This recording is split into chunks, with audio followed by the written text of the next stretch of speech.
American Airlines is going on a huge hiring spree. We're talking about 1,500 new pilots over the next 5 years. And that's the most in at least 10 years' time. It's good for American, but it may be bad for other airlines. Fox 4's Calvert Collins at DFW Airport to tell us why that might be, these possible effects on other airlines. Calvert.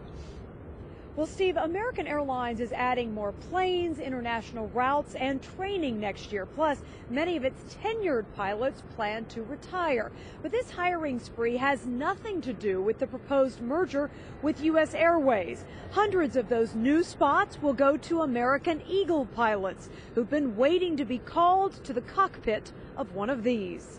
A little optimism is returning to the skies after a long economic storm.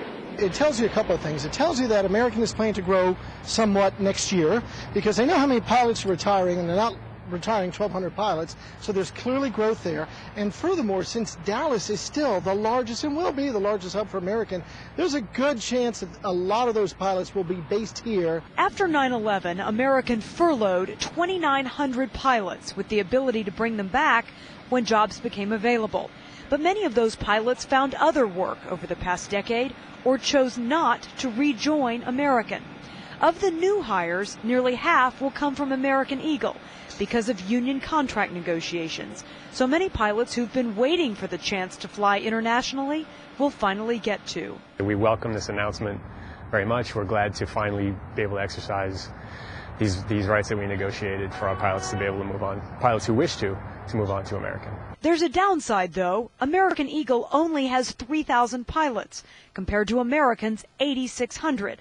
The regional carrier's union representative doesn't know how many pilots will leave, but it could affect routes and prices. Eagle may even have to look at reducing its schedule somewhat next year, depending on how quickly they can hire and train and backfill.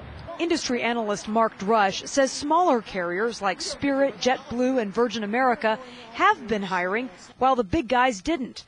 But they may be in jeopardy of losing that new staff. Somebody who just started recently at Virgin America or Spirit, they may look at this and say, you know what, I really would rather work for American because they fly wide bodies, they fly to Europe, they fly to Asia, and long term there might be higher income potential for me.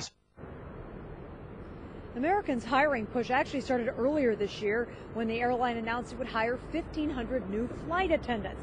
Now, applications for these new pilot positions will be open officially tomorrow, and the first training class of about 50 pilots will begin next month in October. And it's expected that each class or every month will have about 45 to 50 pilots going through training through next summer, Heather. All right, so Calvert, let's talk about how this then affects the passengers. I mean, you've got more personnel, you've got growth. Does that mean that ticket prices are going to go up? Well, not necessarily. In fact, personnel doesn't usually affect pricing. In fact, it's more demand for routes and, of course, fuel costs and then availability of crews that affect pricing more than people. And what Mark Drush, is an industry analyst, says if fuel prices continue to go up, that would certainly affect the cost of each flight far more than the number of people on board it. Gotcha. All right, Calvert Collins live for us tonight. Thank you.